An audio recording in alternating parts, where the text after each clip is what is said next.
Hello guys, welcome back to our YouTube channel SK local farm.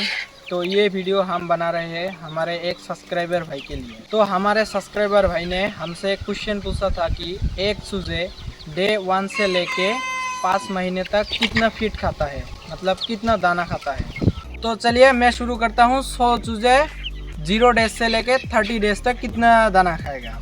तो उसके हिसाब से देखें तो 100 चूजे 30 डेज में खाएगा 50 किलो फीड, मतलब दिन में खाएगा 16